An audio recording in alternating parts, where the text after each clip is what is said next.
오늘 제2수요일이고요. 제2수요일을 기점으로 해서 사순절 순례 여정이 이제 시작됩니다. 사순절은 열순자 써요. 그래서 40일의 기간인데 7주 동안 진행되는데 7주 중에 주님이 부활하신 주일을 다 빼고 역산하면 돼. 그러니까 부활주일부터 거꾸로 역산해서 40일에 올라오는데 주일을 다 빼면 7주면 7, 7, 49잖아요. 49에서 7을 빼면 42죠. 그래서 2는 월화 빼면 이제 수요일이 되는 거예요. 그래서 항상 제2수요일이 시작됩니다. 이 제2수요일의 제자는 그 타고 남은 죄를 뜻해요. 죄. 그 죄를 뒤집어 쓰고 회개한다라고 했을 때 그 죄입니다. 우리가 제2수요일의 가장 중요한 것은 뭐냐면 우리가 하나님 앞에 티끌과 같은 존재라는 사실을 깨닫는 것입니다. 유한한 존재라는 사실을 깨닫는 거예요. 그게 이제 가장 중요한 건데, 사실 사순절을 제정하고 시작하게 된 것은 세례자들을 훈련하려고 했던 기간이에요. 그래서 사실 교회 전통에 따른다면 이 사순절 기간에 훈련하고 부활절에 세례받는 것이 가장 좋아요. 그런데 우리 교회는 성탄절에 세례 받는데 또 성탄절에 받는 것도 의미가 있습니다. 그래서 이 절기 자체가 그런 목적으로 제정이 되었고, 또 우리가 1년의 교회력 절기도 예수님의 일생을 쭉 보고 그 다음에 그 일생을 한 해 동안 경험하는 거거든요. 그런데 또 한 주간의 삶을 보면 또 매주 예수님의 부활을 우리가 경험하죠. 그러니까 4월에 있는, 올해는 4월 20일이죠. 그날만 부활절이 아니라 매 주일이 주님이 부활하신 날이에요. 그래서 우리가 그날 예배하거든요. 그래서 제가 올해는 여러분들에게 이 사순절에 대해서 이런 강조를 드리고 싶어요. 사순절을 너무 무겁게 지내지 마시라. 사순절을 우리가 조금 천주교하고 다른 점은 많이 다르죠. 많이 다른 점은 십자가부터 다르잖아요. 십자가의 천주교회는 예수님이 거기에 형상으로 계셔요. 그래서 천주교가 집중하는 것은 고난이에요. 참회와 고난. 그래서 그 십자가에 고통당하시는 예수님에 더 집중합니다. 그리고 인간적인 마리아의 모습에 또 더 집중하고. 그런데 우리는 십자가만 있고 예수님이 안 계세요. 뭐에 집중하는 거예요? 부활에 집중하는 겁니다. 그래서 이 사순절 역시 주일을 빼잖아요. 주님 부활하신 날 빼잖아요. 그러니까 이 전체 절기를 너무 무겁게 지내시면 안 된다. 이런 말씀을 좀 드리고 싶어요. 그리고 이 사순절의 40일이 중요한 것은 뭐냐면 성경에서 40이라는 숫자는 늘 의미 있는 숫자였어요. 그러니까 옛 것을 벗어버리고 새롭게 될 때 그 시간이 항상 40이라는 숫자가 쓰였거든요. 처음에 백성들이 노아의 홍수, 그러니까 타락해서 여기를 다 쓸어버리시려고 하나님이 이제 심판하시잖아요. 그때 물이 쏟아진 시간이 40일입니다. 이게 이제 그러니까 타락한 시대를 완전히 덮어버리는 시간, 그게 40일이에요. 그러면서 새롭게 되죠. 이 40일에 그런 의미가 있어요. 이스라엘 백성들이 광야에서 40년 동안 있습니다. 그 광야에서 이스라엘 백성들을 노예 근성을 뽑아버리시고 하나님의 백성으로 새롭게 하시는 그런 시간이었어요. 그리고 그 광야 시대에서 모세가 하나님의 율법을 받는 기간도 40일. 40일 동안 하나님의 율법을 받고 하나님의 백성이 되는 거예요. 우리가 이 국가가 존재하는데도 그 3요소가 맞나 모르겠네. 국민 영토 주권. 맞나요? 국민 영토 주권. 그래서 땅이 있어야 되고 백성이 있어야 돼요. 그리고 주권이 있다는 것은 이 백성이 주인이 되고 다스리는 법이 있어야 된다는 거예요. 그래야지 나라가 이루어지거든요. 마찬가지로 이스라엘 백성들도 하나님 먼저 백성을 부르셔요. 백성이 있죠. 하나님이 있으시고 그 다음에 이 백성을 통치하는 법을 주시는 것이 시내산의 이야기예요. 그럼 이제 뭐만 남았어요? 네? 영토, 땅이 남았죠. 그래서 가나안 땅을 주시는 거예요. 그래서 이스라엘 백성들을 하나님의 백성으로 만드시죠. 그래서 시내산에서 말씀을 주시는 것은 그야말로 이스라엘 백성으로 부르시고 하나님의 뜻대로 사는 사람들로 세우시는 겁니다. 그런데 그 뜻대로 사실 제대로 살지 못했죠. 그래서 예수님을 보내주셔요. 그래서 예수님이 오셔서 예수님이 처음 공생애를 시작하실 때도 다시 40일간 금식하시고 그 다음에 시험을 이기시고 예수님이 새로운 시대를 이제 열어가십니다. 그래서 40이라는 숫자는 늘 새롭게 되는 뭔가 그런 의미가 있는 시간이에요.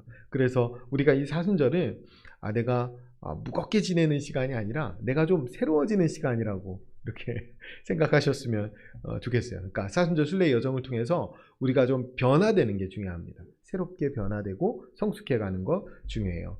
그런데 교회 전통은 이 사순절을 금욕과 금식의 절기로 보냈어요. 그러니까 사사로운 일을 하지 않고 결혼식 이런 거 하지 않았어요. 우리 다음 주 결혼식인데 이번 주.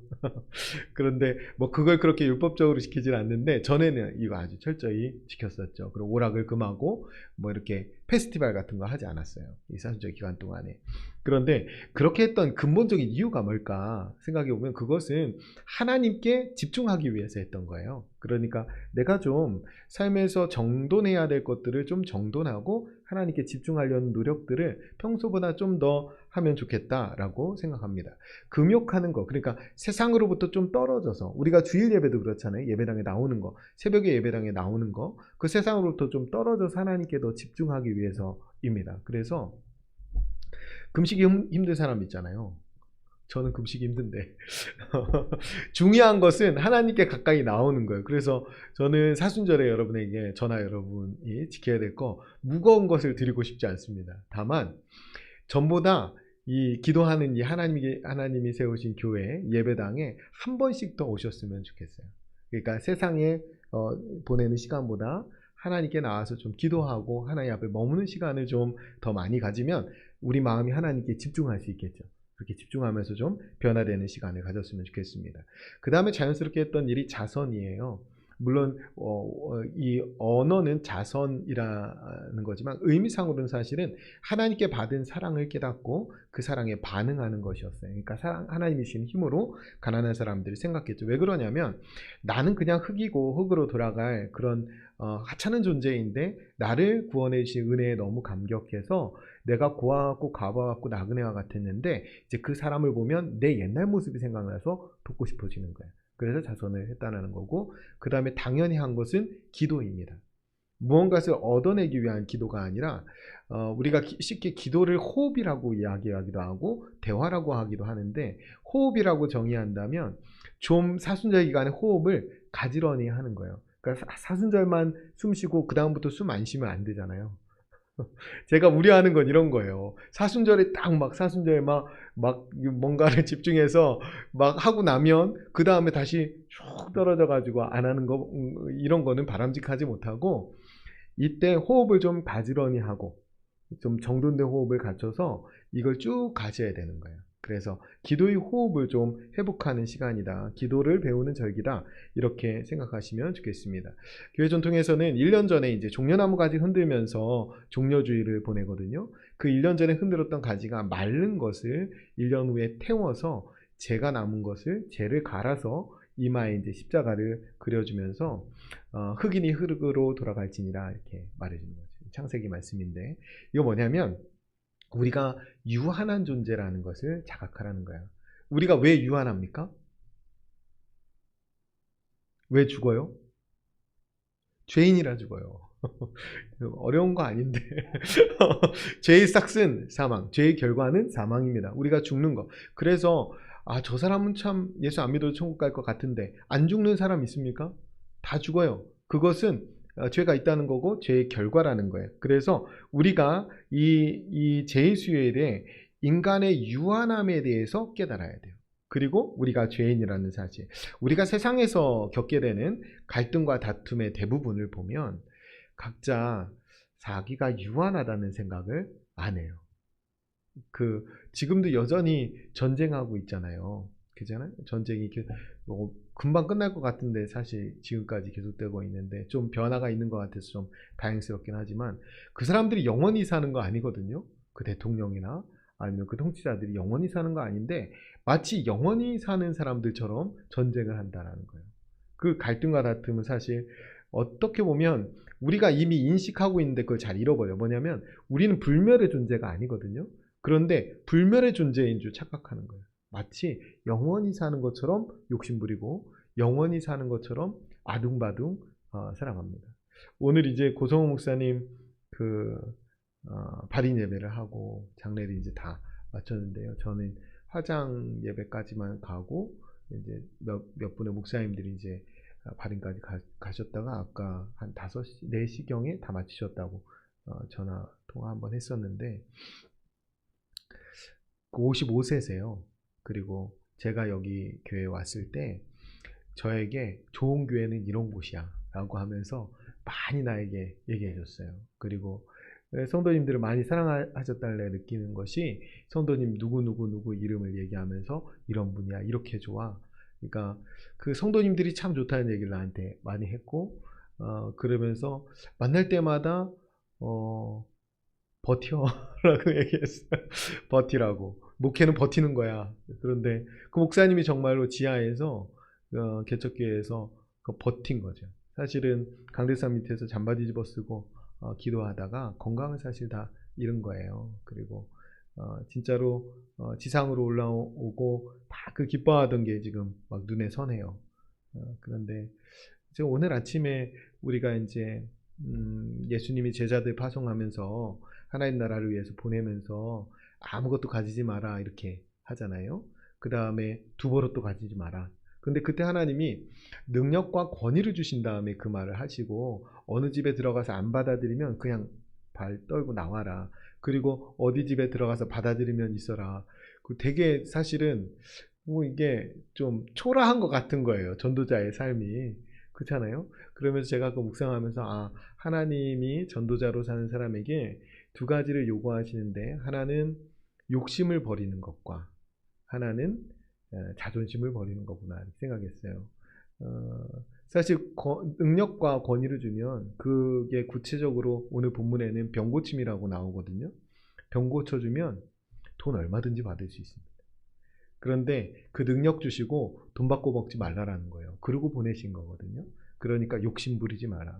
그리고 복음이 복음되도록 복음을 욕심으로 가리지 말라는 거였고 그 다음에 복음이 복음되도록 내 자존심 내세우지 말라라는 거였어요. 근데 제가 오늘 그 묵상하면서 계속 고성 목사님 생각나더라고요. 그러니까 세상적인 시각에 보면 고생만 잔뜩 하다가 그리고 교회 위로 옮겼는데 그 얼마 했다고 그렇게 부르시면 이게 하나님 너무하시는 거 아닌가 이런 생각이 들고 대부분 목사님들이 그 소식이 카톡에 딱 올라왔는데 몇 시간 동안 아무 코멘트를 못 달았어요. 너무 충격적이어가지고 그러니까 갑자기 이제 물론 방사선 치료하고 뭐 이런 것들은 알았지만 돌아가실 거라고 누구도 생각 안 했었으니까 그러면서 다들 이제 하나님 앞에 물음표를 갖게 되는 거죠. 신실하게 열심히 섬긴 목회자를. 그런데 제가 오늘 말씀 묵상하고 하면서 깨달은 것은 제가 제 나름대로 생각한 것은 그분이 인정한 하나님 앞에 시간이 충분히 있다. 그분이 욕심과 자존심을 내려놓고 그게 저한테 농담처럼 그런 말만 뭐 죽기밖에 더 하겠어 이런 말 그런 말을 많이 했어요. 저한테 나보다 훨씬 더 어려운 상황이었어요. 그 목사님이 제가 여기 와서 우리 좋은교회 목회하는 것보다 그 목사님이 서울중앙교회를 목회하다가 그 다음에 창성교회와 통합하고 그런 과정에서도 어려움도 많았고 그럼에도 불구하고 그 안에서 참고 인내해야 되는 거 너무나 많았고 그런데 그 과정을 제가 오는 과정하고 비슷하게 같이 하셨거든요. 근데 늘 나한테 잘 견뎌 잘 이겨내 죽기밖에 더 하겠어 이렇게 말했었어요. 그리고 그게 목사님의 어떤 진지한 어떤 각오 같은 거였던 것 같아요. 하나님 앞에서 내가 이거를 뭔가 신실하게 내가 믿음으로 좀 돌파해 보겠다라는 어떤 진지한 각오였던 것 같아요. 그래서 그 말이 계속 생각나더라고요. 그래서 사실은 우리가 유한한데 저도 이제 이제 장례를 되게 많이 했는데도 장례할 때만 잠깐 죽음을 생각하지 또 저 멀리다 두고 있다가 그렇게 살아요. 그런데 생각보다 우리의 죽음이 굉장히 가까이 있다라는 거죠. 그래서 우리가 우리의 유한함을 좀 생각한다면 그렇게 아등바등할 게 아니었는데 내가 그 목사님하고 밥 한 끼라도 더 했어야 되는데 내가 아프다고 하실 때 전화통화라도 한 번 더 할 걸 그런 생각이 남는 거죠. 그러니까 우리가 정말 중요한 게 뭔지 모르고 이게 어떻게 보면 그냥 휩쓸려 살아가는 것 같아요. 정말 중요한 가장 친절해야 될 가족들에게 친절하지 못하고 그리고 어쩌면 내 삶이 천국이 되게 해주기도 하고 지옥이 될 수도 있는 것은 내가 주로 만나는 사람들이거든요. 근데 그 사람들을 귀히 여겨야 되는데 그 사람들을 귀히 여기지 못하면서 내가 내 삶을 원망하거나 혹은 불평하거나 그러면서 사는 시간이 너무 많다라는 거예요. 그래서 우리가 너무 어리석다. 진짜 영원히 사는 사람들처럼 그렇게 사는 것, 그 착각에서부터 갈등과 다툼이 일어난다라고 생각해요. 그래서 우리가 이 사순절 기간에 특히 제수요일을 시작하면서 우리가 불멸의 존재가 아니라는 사실, 우리가 유한한 존재라는 사실을 꼭 깨닫고 하나님 앞에서 좀 정돈된 마음으로 살아갈 수 있으면 좋겠다라고 생각합니다. 우리도 그렇지만 세상 사람들 불멸의 존재인 줄 알고 심지어 죽은 뒤에도 자기 이름 남기고 싶어 해요. 그럼 그게 무슨 의미가 있습니까? 그죠? 죽으면 아무 의미 없어요. 그 화장장에 들어가면 전에 벽제 2시간 걸렸는데 이제 1시간밖에 안 걸리더라고요. 화구를 다 바꿔가지고. 그래서 1시간이면 제가 돼서 나와요. 인생이. 그러니까 죽은 뒤에 이름 남기는 게 뭐 무슨 의미가 있어요. 우리가 굳이 불멸을 말한다면 영원하신 하나님의 품에 안기는 것이 불멸이에요. 그걸 우리는 영생이라고 합니다. 그러니까 이 땅에 사는 동안에 내가 죄인인 것을 인식하고 하나님 품에 안기는 것이 가장 지혜롭고 하나님 품에 안긴 사람처럼 사는 것이 불멸의 인생을 사는 것입니다. 이 창세기 3장 19절 말씀인데요. 너는 흑이니 흑으로 돌아갈 것이니라. 이게 제2수요일마다 하나님의 사람들에게 하나님이 주시는 메시지였어요. 너는 흑이니 흑으로 돌아갈 것이니라. 우리가 그 시편 90편에 보면 우리가 많이 고백하는 말씀 중에 하나인데요. 주여 주는 대대에 우리의 거처가 되셨나이다. 산이 생기기 전 땅과 세계도 주께서 조성하시기 전 곧 영원부터 영원까지 주는 하나님이시니이다. 주께서 사람을 티끌로 돌아가게 하시고 말씀하시기를 너희 인생들은 돌아가라 하셨사오니 주의 목전에는 1000년이 지나간 어제 같으며 밤의 한순간 같을 뿐임이니이다. 아멘. 여기서도 말씀하시죠. 너희 인생들은 돌아가라 라고 말씀. 우리가 흑이니까 흑으로 돌아가는 거예요. 그런데 이 돌아가라는 의미는 두 가지가 있습니다. 우리가 몸은 흑으로 돼 있고 영혼은 흑이 아니잖아요. 그러니까 흑은 흑으로 돌아가고 영혼은 하나님께로 돌아가는 것입니다. 여러분 구원을 받든 안 받든 그 영혼은 하나님 앞에 서게 됩니다. 돌아가게 돼요. 그래서 심판으로 서든지 구원으로 서든지. 그래서 우리가 돌아간다는 사실을 기억하고 하나님 앞에 서게 될 때가 있다. 그래서 그 때를 준비하는 가장 좋은 삶은 뭐냐면 오늘 하나님 앞에 서 있는 삶을 살아야 돼요. 근데 우리가 신앙이 좋다고 하면서도 그거 잘 못해요. 대표적인 사람이 누구냐면 욥이었어요. 욥. 하나님이 동방의 의인이다. 하나님이 그 정도 인정할 정도면 진짜 신앙 좋은 사람이거든요. 그런데 마지막에 보면 내가 이제 주를 눈으로 배움나이다 이렇게 말하거든요. 그 신앙을 갖는 것이 중요합니다. 주님 앞에 서서. 욥기 42장 5절 6절 말씀인데요. 내가 주께 대하여 귀로 듣기만 하였사오나 이제는 눈으로 주를 배움나이다. 이렇게 말하고 바로 이어지는 말이 중요해요. 그러므로 내가 스스로 거두어드리고 티끌과 재 가운데에서 회개하나이다. 아멘. 제2수요일에 우리가 고백하고 회복해야 될 믿음은 이거예요. 하나님, 나는 죄인이고 내가 티끌과 재 가운데 회개하나이다. 하나님, 내가 하나님께로 가까이 나아갈 수 있도록 하나님 볼 수 있도록 도와주십시오라고 기도해야 됩니다. 욥기의 이야기 전반은 이런 거예요. 욥, 난 잘못 없어. 친구들 와가지고 너가 뭔가 잘못했겠지. 이 얘기가 전부예요. 한 40여 장을 이 얘기를. 난 잘못 없어. 너가 뭐 잘못했겠지. 그런데 결과는 뭐예요? 우리 모두가 죄인이라는 사실을 인식해야 된다는 거예요. 행위를 해서가 아니라 죄인이라는 거.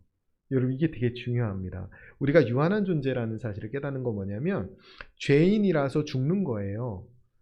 우리가 어떤 행위를 해서 죄인이 되는 게 아니라 죄인이라서 죄를 짓고 죽는 거예요. 그래서 이 죄인됨을 해결해 주시기 위해서 주님이 오신 거라는 거죠. 그런데 이것을 욥도 인정하지 않았고 친구들도 엉뚱한 얘기를 하는 거예요. 너 죄 지었잖아, 죄 지었잖아 이 얘기를 하는 거예요. 근본적으로 나는 죄인입니다. 이 고백을 했어야 돼요. 우리가 주일에 말씀드렸지만 백부장의 믿음은 그것이었습니다. 나는 주님 오는 거 감당치 못하는 죄인입니다. 이 고백을 해야 그때부터 하나님을 뵙게 되는 거예요. 보게 되는 거예요. 유한한 존재가 서야 될 자리는 하나님 앞입니다. 하나님 앞에 서셔야 돼요. 여러분 죄 짓고 나면 하나님 앞에 서기 어렵죠. 우리의 그 조상님께서 그러지 않았습니까? 아담과 하와가 죄를 지었는데 제일 먼저 어떻게 했어요? 도망쳤어요. 숨었어요. 그래서 주님이 물으시잖아요. 아담아, 내가 어디 있느냐. 그때 바로 돌아왔으면 참 우리가 피곤하지 않고 좋았을 텐데 그 회개를 안 해가지고 우리 이게 어려워요. 그래서 그때 그 질문 앞에 바르게 반응하지 못하고 하나님과의 관계가 깨지면서 자기 스스로에 대한 관계도 깨지고 그 다음에 이웃 하와의 관계도 깨지고 자연과 세상과의 관계가 깨졌습니다. 그게 우리의 실존이 되어버렸어요.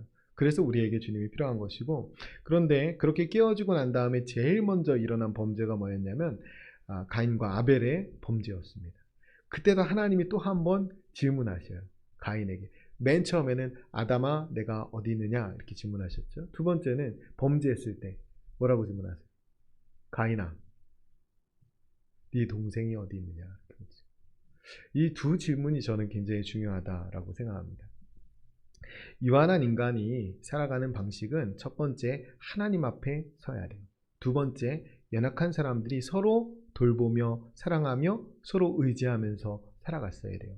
그런데 아담은 그거 하지 못했어요. 하나님 앞에 서지 못했고 가인은 그거 하지 못했어요. 돌보고 의지하고 연약한 사람들끼리 서로 지탱했어야 되는데 그 사람을 미워하고 죽였어요. 그러니까 이 두 물음이 어쩌면 우리 죄악된 우리 실존을 향해서 하나님이 던지시는 근본적인 질문이겠다라고 생각합니다.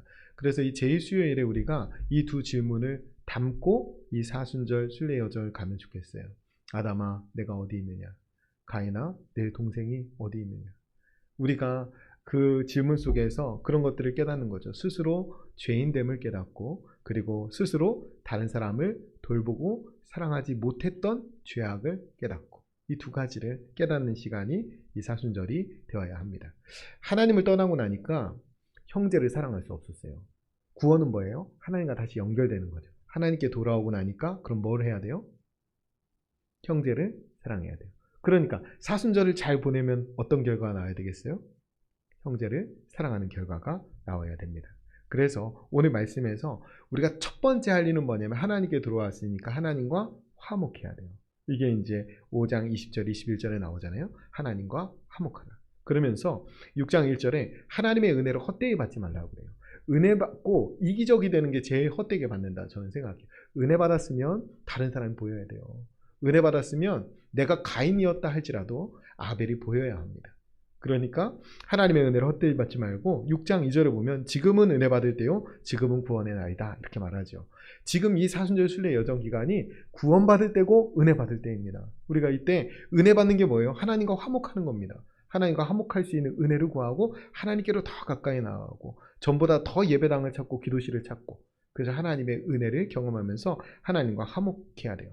오늘 말씀에서 하나님과 화목한 자의 여러 특징들이 나오는데 오늘 뒤에 부분만 보면 8절부터 10절까지 말씀에 하나님과 화목한 자가 어떤 사람들이냐면 우리는 속이는 자 같으나 참되고 무명한 자 같으나 유명한 자요 죽은 자 같으나 보라 우리가 살아있고 징계를 받은 자 같으나 죽임을 당하지 아니하고 근심하는 자 같으나 항상 기뻐하고 가난한 자 같으나 많은 사람을 부요하게 하고 아무것도 없는 자 같으나 모든 것을 가진 자로다. 아멘. 여러분 이거 너무 멋진 말이잖아요. 티끌과 같고 재와 같은 인생인데 그 안에 심어준 사랑 때문에 하나님과의 관계가 회복되고 나니까 이거 기뻐하며 살 수밖에 없고 남을 부유하게 하며 살 수밖에 없고 아무것도 안 가진 것 같은데 모든 것을 가진 자로서 살아갈 수 있게 된다는 거예요. 그래서 사순절을 보내면서 너무 다운되지 않으셨으면 좋겠어요. 사순절을 보내면서 너무 경건하게 보내다가 마음이 무거워지면 안 돼요. 오늘 말씀에서 10절에 보면 근심하는 자 같으나 항상 기뻐하고 이렇게 되어 있잖아요. 하나님과 화목할수록 우리 안에 기쁨이 가득 차야 됩니다. 그러니까 사순절을 잘 보낼수록 기쁨이 차올라야지 사순절을 잘 보낼수록 인상이 굳어지고 너무 거룩해지고 경건해지지 마세요. 우리가 그런 거 있잖아요. 금식하다가 신경이 예민해져가지고 사나워지잖아요. 금식을 하지 마세요. 우리가 목적을 놓치면 안 돼요. 우리 금식도 하고 내가 더 거룩해지고 더 기쁨이 충만하고 남을 부요하게 할 수 있다면 그거보다 더 좋은 게 없죠. 그런데 금식해서 신경이 예민해지고 사나워져서 자꾸 이게 부닥치는 일이 생긴다. 그러면 목적을 못 이루잖아요. 그러니까 이 목적 뭐냐면 사순절을 잘 보내면 기쁨이 충만해야 돼요. 하나님과 화목하니까. 그러면 하나님과 화목하니까 바로 결과가 어떻게 나타나요? 내 안에도 화목이 이루어지고 사람과의 관계 속에 화목이 이루어지고 세상과의 화목이 이루어집니다. 이 능력이 나타나야 돼요. 그래서 너무 깨끗해가지고 다가가기도 힘든 사람 되면 안 돼요.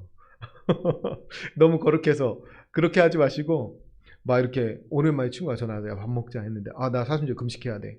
이렇게 하지 마세요. 가서 그 친구를 만나서 밥을 사주고 손 한번 잡아주고 기쁨을 전해주고 이런 것이 그리스도인다운 거예요. 그러니까 율법적으로 시키지는 마시고 다만 조금 더 내가 예배당에 나가야 되겠다. 조금 더 하나님께 가까이 가서 이 화목의 복을 누리고 이 열매를 좀 봐야 되겠다. 그렇게 하면서 사순절을 지내실 수 있었으면 좋겠어요. 우리가 사순절을 잘 보낸다면 기쁨이 충만하고 부유해져서 다른 사람의 아픔을 공감하게 되고 그 사람의 자리까지 내려갈 수 있게 되고 궁극적으로는 아무나 쉽게 다가올 수 있는 좀 품이 넓은 사람이 되는 것 같아요. 그런 사람이 되는 것이 참 중요하겠다 생각합니다. 우리가 사순절 기간 우리 각자가 또 가정이 교회가 하나님 안에서 은혜롭게 변화될 줄을 믿습니다. 우리 같이 기도하겠습니다. 우리 함께 기도할 때 먼저는 말씀을 기억하면서 40일간 순례의 여정을 통해 하나님과 화목하게 하옵소서. 우리 안에 기쁨과 사랑을 가득 채워 주옵소서. 넉넉하고 부요한 삶을 살게 해 주옵소서. 우리 같이 말씀을 결단하면서 한번 통성으로 기도하겠습니다. 기도합니다. 참 좋으신 아버지 하나님 감사합니다.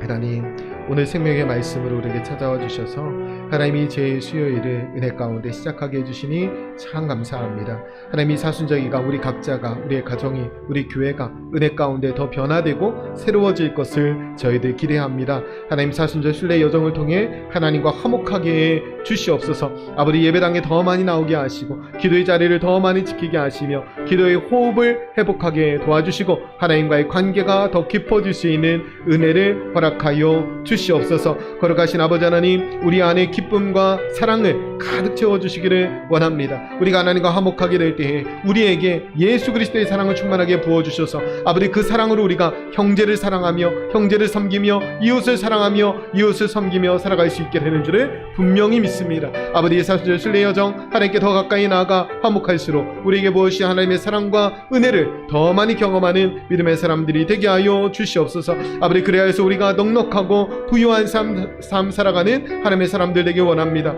하나님 우리의 품을 넓혀주시고 아버지 우리의 마음을 넓혀주시며 아버지 넉넉한 마음 주시고 부유한 마음 주셔서 아버지 우리가 만나는 모든 사람에게 주님의 사랑을 흘려보내며 살아갈 수 있는 믿음의 사람들이 되게 하여 주시옵소서. 거룩하신 아버지 하나님 이 능력을 우리에게 주셔서 감사합니다. 아버지 이 능력을 가지고 욕심도 내려놓고 자존심도 내려놓고 만나는 모든 사람들 사랑으로 섬기며 살아가는 믿음의 사람들이 되게 하여 주시옵소서.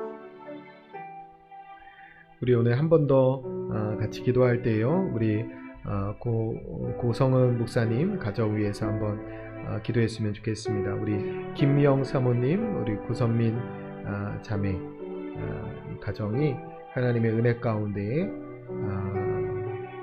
걸어갈 수 있도록 기도해 주시고 한 가지 더는 우리 심혜자 권사님 담도에 이제 관을 삽입한 시술을 했었는데 그게 다시 나오게 됐어요. 그래서 재시술을 해야 되나 했는데 오늘 다행히 재시술을 하지 않아도 된다라고 해서 다시 해민병원으로 와서 한동안 입원하시고 또 7일 8일 때 검사 결과 보시게 되는데 시술을 하지 않고도 잘 회복될 수 있도록 그리고 검사 결과도 하나님께서 주관해 달라고 우리 김명호 사모님, 고선미 자매를 위해서 또 우리 심혜자 권사님 위해서 한번 같이 통성으로 기도하겠습니다. 기도합니다. 참 좋으신 아버지 하나님, 하나님께서 이 땅에 하나님만을 위하여 아버지 목숨을 다하여 사역한 귀한 종을 하나님께서 받아주시고 안아주신 줄을 믿습니다. 하나님 십자가의 험한 길을 마다하지 아니하고 걸어온 귀한 종을 주님께서 귀하게 받으신 줄을 믿습니다. 아버지 하나님 귀한 종의 가정을 주님께서 책임져 주시옵소서. 하나님의 살아계심을 보여 주시옵소서. 아버지 사랑의 손길들 관심들 끊이지 않게 도와주시고 우리 김영 사모님 하나님 낙심하지 않게 도와주시며 하나님의 크신 위로로 귀한 사모님 함께하여 주시옵소서. 우리 선민자매 아버지 밝은 아버지 웃음을 잊지 않게 도와주시고 아버지 주여 아버지 믿음 잘 지키게 하시며 귀한 딸이 아버지 사회 가운데 아버지 역할을 감당할 때까지 하나님께서 그 딸의 걸음을 아버지 책임져 주시고 많은 사람들 위로의 손길들을 허락하여 주시옵소서. 거룩하신 아버지 하나님, 우리 심혜자 권사님 아버지 실수를 하지 않고도 회복될 수 있도록 도와주시니 감사합니다. 아버지 하나님 건강 회복하게 도와주시고 염증들이 사라지게 하시며 모든 수치가 정상이 될 수 있도록 아버지 도와주시옵소서. 하나님 검사 결과도 주님께 맡기며 기다리고 있습니다. 하나님 평안 주시고 아버지 모든 결과를 주님께 맡겨드리오니 하나님께서 가장 선한 길로 인도하여 주시며 우리 권사님이 저보다 더욱 마음으로 회복되어서 함께 예배하는 날 속히 올 수 있도록 아버지 도와주시옵소서. 마음 지켜주시고 생각을 지켜주시며 특별히 우리 권사님이 평상으로 올려드리는 기도의 제목마다 하나님께서 선히 응답하여 주시옵소서. 오늘 함께 예배하며 하나님 앞에 나온 귀한 종들 기억하여 주시고 이 귀한 분들 40일간 이 사순절 순례의 여정 가운데 승리하는 귀한 분들 다 될 수 있도록 축복하여 주시옵소서. 거룩하신 아버지 하나님, 주님과 화목하게 하시고 주님과 깊이 교제하게 하시며 이 사순절 순례의 여정 가운데 마음의 기쁨이 충만하게 하시고 마음에 하나님의 사랑이 충만해지는 귀한 기간 될 수 있도록 아버지 도와 주시옵소서. 역사하여 주옵소서.